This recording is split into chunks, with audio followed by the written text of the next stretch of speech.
In March 2026, the world changed almost overnight. Highways that once roared with traffic now lie eerily silent. Empty buses sit in rows at city depots, their engines cold.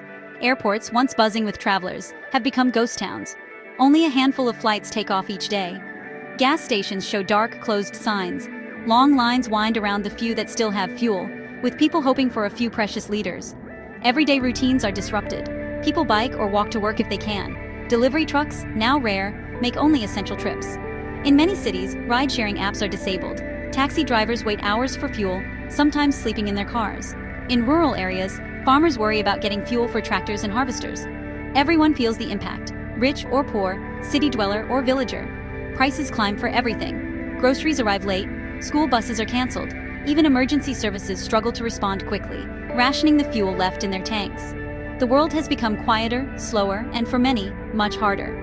This is the reality of the 2026 oil crunch. It is not just a story about markets or politicians. It is about how people live, move, and work. The shock is deep, and it touches everyone. The crisis began far from most people's homes, in the waters of West Asia. On February 28, 2026, conflict erupted near the Strait of Hormuz. This is a small stretch of sea, but it carries a big responsibility. Nearly 1/5 of the world's oil, about 18 million barrels a day, usually passes through this narrow waterway. When war broke out, oil tankers stopped moving.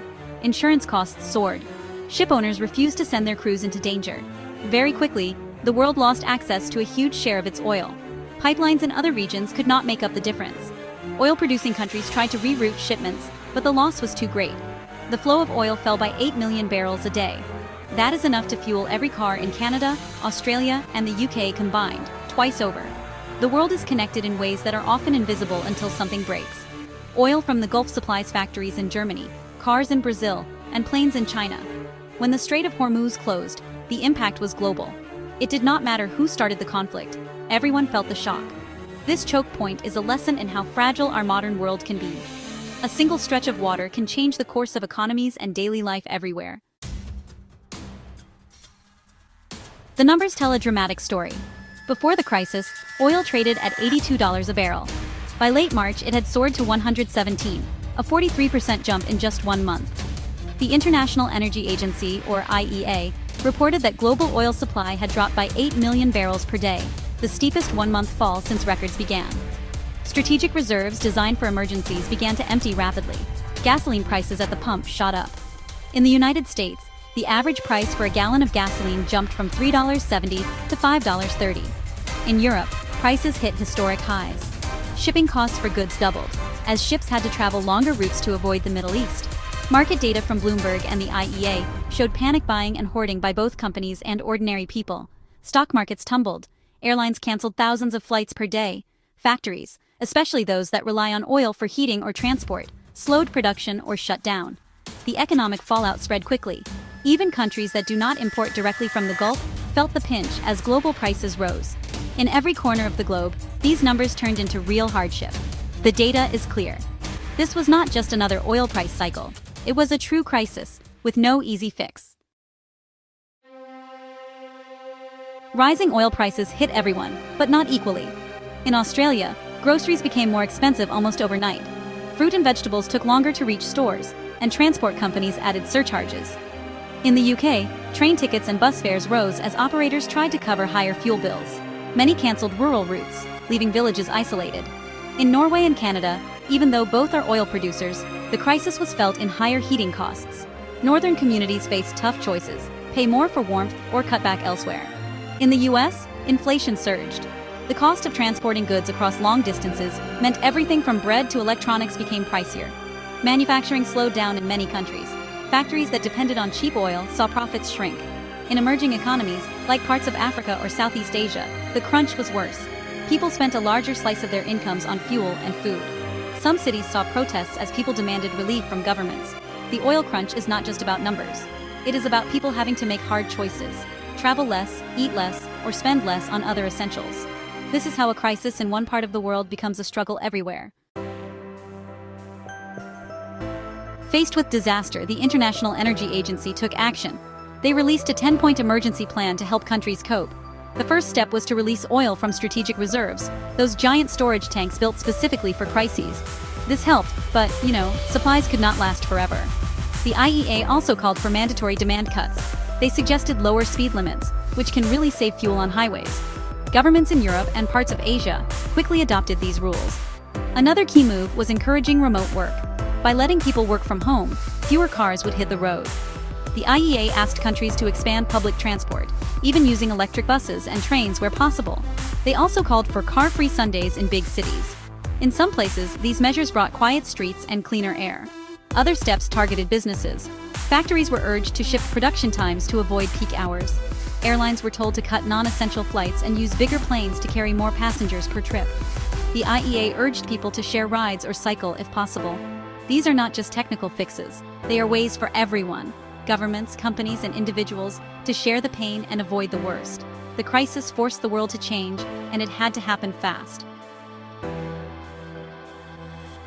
While some countries scrambled to find more oil, others saw the crisis as a turning point. Norway and the United Kingdom, already leaders in renewable energy, accelerated plans to end oil drilling by 2034. These decisions were bold. They came with costs, lost jobs, lower budgets from oil taxes. But leaders argued the risks of relying on oil were now too high. Governments promised more investment in wind, solar, and hydrogen. Norway announced a major push for electric ferries and green shipping. In the United Kingdom, the government fast-tracked offshore wind projects and offered tax breaks for home solar panels. Both countries set new targets for electric vehicles and public transport. Yet, the transition is not easy. Oil still powers much of the world. Even countries with ambitious plans struggle to find replacements quickly. Some workers worry about their future. Regions built on oil wealth must find new sources of income. These shifts signal that the crisis could speed up the end of the oil age. But for now, most of the world is still searching for solutions. Most societies find themselves in what experts call a gap year. Old systems, oil and gas, are breaking down. New systems, renewables, batteries, and smart grids are not ready to take over fully. This gap creates pain and confusion. People want cheaper, cleaner energy, but the switch is not instant. Governments offer subsidies for electric cars and home insulation, but supplies are limited. Waiting lists for electric vehicles stretch for months. Wind and solar projects take years to build. Meanwhile, prices for basic goods keep rising. People face tough choices, from how to heat their homes to how to get to work. The gap year also reveals deep inequalities. Wealthy countries can borrow money to invest in new technologies. Poorer nations struggle, caught between high oil prices and slow renewable growth. The world's poorest people feel the pinch hardest. This moment is both a warning and a lesson. The transition to new energy needs to be faster and fairer. Without careful planning, the gap could last longer and hurt more people. Every region has its own story. In Australia, families plan trips around fuel shortages. In Nigeria, transport stops suddenly, and food markets empty early. Canadians face expensive heating bills, while in Germany, factories run on half shifts.